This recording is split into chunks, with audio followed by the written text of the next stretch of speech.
À Marseille, à la préhistoire, il y avait des gens qui habitaient. On a parlé notamment de la grotte Cosquer, qui est cachée à l'heure actuelle par l'eau. Il y a eu une montée des eaux avec le réchauffement à l'époque du néolithique.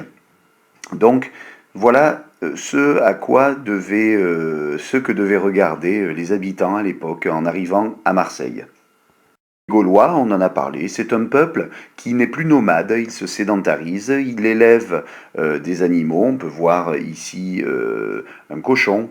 Ça va être également un peuple qui va se mettre en village. On voit dans le fond ici un petit village à cet endroit-là. Nous allons voir des animaux qui apparaissent comme le chien. Donc ça va être un peuple qui commence à s'organiser vers une vie plus moderne que la vie des hommes de la préhistoire qui vivaient dans des grottes. Cependant, il n'y a pas de trace écrite directement des Gaulois. Comment est-ce qu'on connaît ces personnes? On les connaît simplement parce que des gens en ont fait le récit, en les rencontrant, notamment les Grecs. Marseille, c'est bien particulier. Il y a eu des personnes qui sont parties de Fossé, l'actuelle Turquie, et qui sont venues pour fonder ici, en suivant ce chemin, en suivant les côtes, qui sont venus dans la calanque du Lacidon pour fonder une ville, pour fonder un commerce. Alors ça s'est fait en bonne entente avec le roi de l'époque, ou en tout cas le dirigeant de l'époque des Ligures, qui était une tribu de Gaulois. Donc les Phocéens sont partis de Fossé, ont fondé, on voit sur le chemin plusieurs villes, dont Massalia, qui est devenue plus tard Massilia et ensuite Marseille. Alors, il y a une légende autour de cette histoire, je vais te la raconter. Gyptis et Protis, on en a parlé en classe.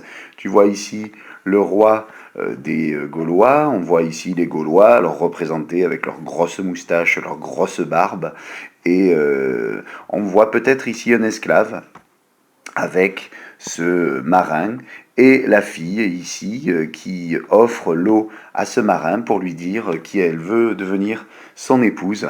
Et donc la légende, parce que c'est une légende, on est bien sûr dans des histoires qui ont été romancées, la légende dit que le roi Nan ou le roi Nanus, selon les écrits, le nom change, que le roi leur donne un bout de terre qui deviendra plus tard Marseille. Alors, Marseille, ils n'ont pas choisi au hasard cet endroit pour s'installer, parce qu'on le voit ici, c'est bien représenté.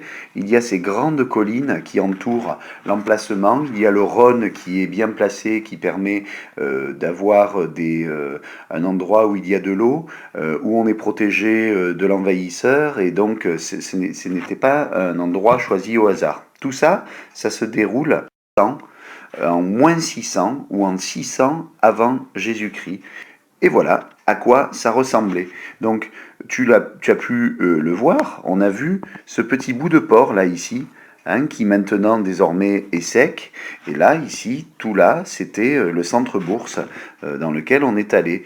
À l'heure actuelle, le vieux port est par ici, et donc il est à quelques centaines de mètres de ce port antique qui était là, dans lequel on a retrouvé des épaves. Tu peux constater également que la ville était entourée d'un rempart, ce qui l'a protégée à l'époque des envahisseurs. On a également vu ici cette voie qui permettait de rentrer sûrement dans la ville, ainsi que les restes de ces deux tours qui permettaient de surveiller les allées et venues dans la ville grecque.